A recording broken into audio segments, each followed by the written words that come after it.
확인되지 않은 CCTV 영상이 공개돼 또 온라인이 시끌벅적했습니다. 예. 바로 유병헌의 마지막 모습을 담았다는 CCTV 영상인데요. 일단 영상 먼저 보시겠습니다.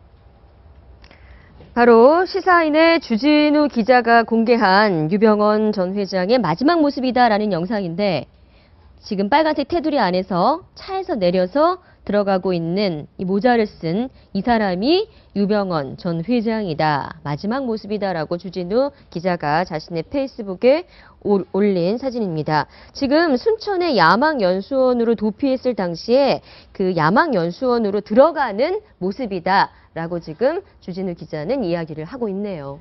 네, 유병헌 전 회장은 지난해 6월 10일 이곳 별장에서 약 2km, 2.5km 떨어진 매실밭에서 그렇죠. 시신으로 발견됐죠. 근데 과연 지금 주진우 기자가 주장하고 있는 저 사람 유병헌 전 회장 맞을까요? 얼핏 보면 좀 맞는 것 같죠.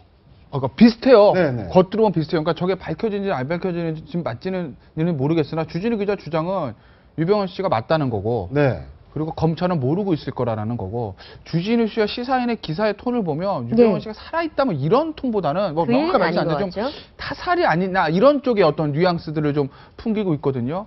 근데 지금 하나 저 동영상이 지금 뭐 유병헌 씨가 맞고 안 맞고 하느냐 제일 중요할 거고 두 번째 중요한 건 날짜입니다. 네. 날짜가 없어요. 네, 정확한 촬영 일자가 그게 중요하죠, 않죠. 사실은. 네. 그게 제일 중요해요. 왜냐면 야망연수원이라고 하면 그 유병헌 씨 시신 발견했던 뭐 학구제 탐구인가요? 거기랑 뭐 한때 머물렀던 숲속의 별장 추억인가? 거기랑 좀 굉장히 붙어 있는 위치거든요. 그러니까 유병헌 씨가 저기서 찍힌 것 자체가 이상한 건 아닌데 날짜입니다, 문제 날짜. 네. 그 동영상에 그게 하나 두 개가 중요한 거 또 하나. 날짜가 중요한 게 평상시에 저길 자주 갔으니까. 네, 그렇죠. 저기 몇 년 전, 3년 전, 그렇죠. 4년 전일지 5년 전일지 그건 아무도 확인할 수 없는 그렇죠. 거잖아요. 그 두 개가 제일 중요하고 또 하나는 왜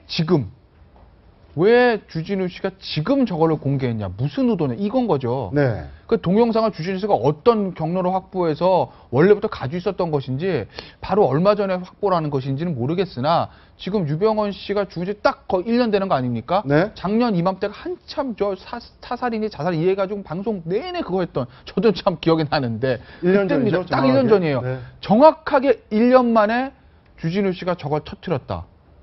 왜 그랬을까요? 그 경제용어로 웨그드 독이라는 말이 있거든요. 네. 선물 시장 가격이 현물 시장을 흔들어 버릴 경우는 네네. 이 경제용어에서 웨그드 독. 벡터도. 네, 꼬리가 예. 흔드는데 몸통이 흔들린다는 네네. 뜻인데 정치적 의미로는 이제 연막을 핀다라는 그런 뜻이 되거든요. 사실 저런 동영상이 나오게 되면 제가 주진우 기자의 시사인 기사를 제가 한번 다 읽어봤거든요. 근데 그 기사 내용에 지금 방금 말씀하신 저 동영상은 핵심이 아닌 것 같고 예. 주 기자가 제시한 그 의문점 세 가지가 있습니다. 그 내용을 정리해 보니까 하나는 그 한 박사분에게 검찰이 질문한 내용이 시신이 발견된 날짜와 약간 좀 우리 방송용어로 막아뜬다고 하는데 예, 차이가 있다는 게 하나고 두 번째 경찰과 검찰이 정보 공유를 얼마나 안 했길래 만약에 시신이 먼저 발견됐다 그러면 시신은 검찰이 알고 있었고 경찰은 몰랐다고 하는데 과연 이게 말이 되는가 하는 게 두 번째 질문인 것 같고 세 번째 질문은 지금 저 차량을 누가 운전했는지 그 기사 내용으로 보면 추모 씨라고 예상이 되는데 저분이 5월 20일부터 기사 내용에 따르면 검찰이 도감청을 했다는 겁니다. 전화기 모든 거를. 네. 그러면 저 사람이 동선을 다 알고 있었다고 하는데 이미 알고 있었다. 그럼 그 동선을 다 알고 유병헌 씨가 어떻게 움직이는지 다 알고 했다면 과연 유병헌의 사체를 검찰이 몰랐을까? 그 내용은 이모 박사라고 하는 분을 불렀을 때 그리고 6월 13일 날 유병헌 씨의 친형을 긴급 체포해서 검찰 조사실로 데려가서 제일 먼저 한 게 바로 면봉으로 입 빠는 걸 갖다 닦아냈다는 거. 예. 그런 내용을 보면 시사인의 주 기자가 제시하는 거는 질문 던지는 거는 동영상이 아니라 유병헌의 사체 발견이 과연 6월 10일 이전이었느냐 아니면 이후였느냐 이 문제를 제기하는 것 같습니다. 네, 주진우 기자의 뭐 의문 제기를 탓할 생각은 없. 예, 말씀하시죠. 이 시사인이 적시하는 게 딱 하나인 것 같습니다. 이제 시체 최초로 발견했던 게 6월 12일이었고요. 네. 정부에서 유병헌이다 확인한 건 7월 20일이었는데 예, 한 40일 정도 40일이 차이가 뜬다. 나죠.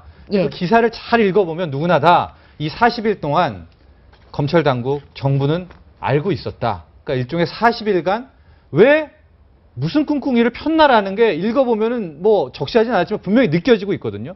그러면서 몇 가지 증거를 댄 게 우리 박 박사님 말씀하신 것처럼 그 사이에 면면의 행동들, 형을 불러서 DNA를 체크하고 뭐 이재옥 박사를 불러서 이미 죽는 게 좋지 않겠느냐라는 몇 가지 언질이 준 걸 봐서는 정부는 이미 당국이라고 표현을 하겠습니다. 6월 13일에는 그것이 유병헌 시체였다는 걸 알았었는데 왜 40일간 질질 끌었냐에 대한 어쨌든 의문제기죠. 거기에 대한 의문제기고 의문제기죠. 네. 예. 이 정도까지 의문 제기를 했다면 제가 알고 있는 뭐 시사인의 어떤 이런 취재 기법이라고 보면 이미 정부가 당국이 어떤 반격을 했을 때 몇 가지 더 제시할 카드들은 있을 것 같거든요. 그러니까 아마 그 40일간의 시간에 대한 부분을 뭐 바로 공개를 하지 않겠지만은 뭐 몇 주 내에 계속 하나씩 더 던져내지 않을까 이렇게 보여집니다. 그런데 이 의혹은 이미 1년 전에도 제기가 됐잖아요. 네. 제기가 됐고 정부는 아니다. 예. 맞다. 예. 유병헌 사망했다. 예. 이렇게 밝혔는데도 1년이 지나도록 아직 이런 정부의 발표를 믿지 못하는 이 심리. 이거 어떻게 해석을 해야 됩니까? 정말 이제 정부를 못 믿겠다. 그 정부를 못 먹겠다기보다 그 당시에 이제 검찰, 경찰의 초동수사 문제가 제기되면서 그 당시에 사실은 좀 여러 가지 의혹들이 있었죠. 그래서 경찰이 검찰이 우리 또 기억을 더듬으면 1번 가방 또 얘기 있지 않습니까? 유병헌 리스트 얘기도 있고 거기다가 시신의 발견 형태나 그런 것들이 저 어떻게 저렇게 며칠 만에 저렇게 아무리 그래도 저렇게 갑자기 다 부패가 될까? 이런 의혹들도 있었고 일반인의 어떤 머릿속으로 깔끔하게 정리되지 못하는 여러 가지들이 있었어요. 네. 사실 그렇습니다. 네. 그렇기 때문에 경찰, 검찰 수사에 대해서 야 이거 뭔가 좀 있는 거 아니야? 라는 의혹들이 계속 있는 거고 그것들이 지금 또 1년 동안 수그러져 있다가 지금 시사인의 주진우 기자의 입을 통해서 다시 한번 수면 위로 불려 나왔는데 이게 왜 또 파장이 있냐면 아까 정철기 기사 칼럼니스트 얘기하셨듯이 여러 개를 가지고 있지 않겠을까 그거 하나 있을 거고 주진우 기자가 이 유병헌 정국에 튀어나온 게 처음이 아니에요. 네. 예전에 그 유병헌 씨 양의정 씨라는 사람 있잖아요. 그 유병헌의 마지막 같이 있었던 사람. 그 사람이랑 곡점 인터뷰를 한 게 주진우 기자거든요. 그랬죠. 그렇잖아요. 예. 그래서 야 뭔가 양혜정이 입을 연 거 아니야 주진우 기자한테 그렇게 작년 이맘때쯤에 그 얘기가 있었는데 실제로 주진우 기자들이 나온 건 그렇게 많지는 않았어요. 그런데 그 주진우 기자가 1년 있다가 이걸 팍 터뜨리니까 글쎄 이게 이제 앞으로 다시 한번 유병헌의 어떤 이런 유병헌 정국이라고 그래야 되나요? 그게 시작될지 안 시작될지는 모르겠으나 간단히 끝날 것 같지는 않습니다. 2탄, 3탄 계속 나온다고 하면 좀 파장이 만만치는 않을 것 지금 같아요. 계속 뭐 다른 카드를 준비하고 있을지도 모른다. 한 3개 정도는 이미 갖고 있지 않을까. 네. 1년의 형식상으로는 시사인이 1년이 지났기 때문에 유병헌 씨 거기에 대한 뭐 특집 기사이긴 하지만 분명히 그 사이에 한 3개 정도, 4개 정도 카드, 즉 정부, 검찰과 경찰이 당시 6월 12일 발견됐던 사체가 유병헌 씨였다라는 것을 알고 있었던 거에 대한 뭐 그게 증언이어도 되겠고요. 뭐 여러 가지를 준비하고 있지 않을까. 그래서 좀 약간 긴 싸움 될 것 같아요. 네, 네, 알겠습니다. 정리를 해보면 뭐 검찰이 유 전 회장의 죽음을 알고도 숨겼다는 건데 김태현 변호사 말씀하셨듯이 뭐 양회정 씨 독점 인터뷰를 했던 거 보면 구원파 내부 관계자들의 어떤 지금 갖고 있는 심경을 주진우 기자가 지금 얘기하는 게 아닌가 싶어서 취재원이 좀 그쪽일 것 같다는 생각이 들어요. 뭐 그럴 가능성도 있죠. 양혜정 씨랑 독점 인터뷰 했다는 것만 봐도 그 구원파 쪽이랑 뭔가 그래도 좀 취재원이 있지 않을 것까라는 이런 의혹도 생길 수도 있고 구원파 입장에서는 순수하게 구원파 시각입니다. 네. 그렇죠. 순수하게 구원파 시각에 보면 검찰, 경찰, 현 정부, 정치권, 기성 어떤 주류 세력들은 다 구원파 입장에서 보면 적이거든요.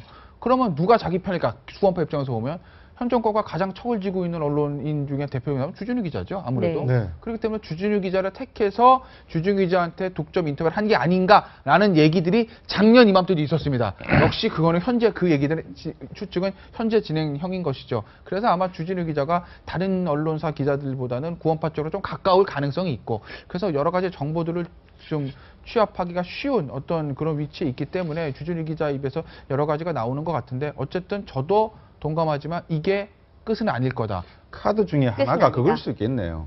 창조경제 자금을 받았다고 하는 내용이 있지 않습니까? 거기에 대한 해명이 있을 수도 있겠네요. 만약에. 네. 예. 한번 지켜보도록 근데 하겠습니다. 문제는 네. 이제 이게 정치적으로 해석을 하면 일단 박근혜 정부에 가장 반대하는 진영의 서희 전가의 보도가 세월호고 유병헌 업무론입니다. 업무론이기 때문에 그전에도 SNS상 1년 지났지만 계속 이런 것들이 유병헌 살아있다 뭐 등등이 계속 퍼뜨리고 네. 유병헌 타살이다 뭐 이런 얘기들이 흘러다녔거든요. 흘러다녔는데 주진우 기자가 그런 의도를 갖고 있다 안 갖고 있다는 것이 아니고 이제 이런 형태의 논리가 이제 확산되는 그 기저에는 그 현 정부의 대책점에 있는 어떤 진영 세력들이 갖고 있는 바램과 소망도 좀 있다라고 봐야 되는 네. 것이죠. 정치적 의도가. 네, 알겠습니다.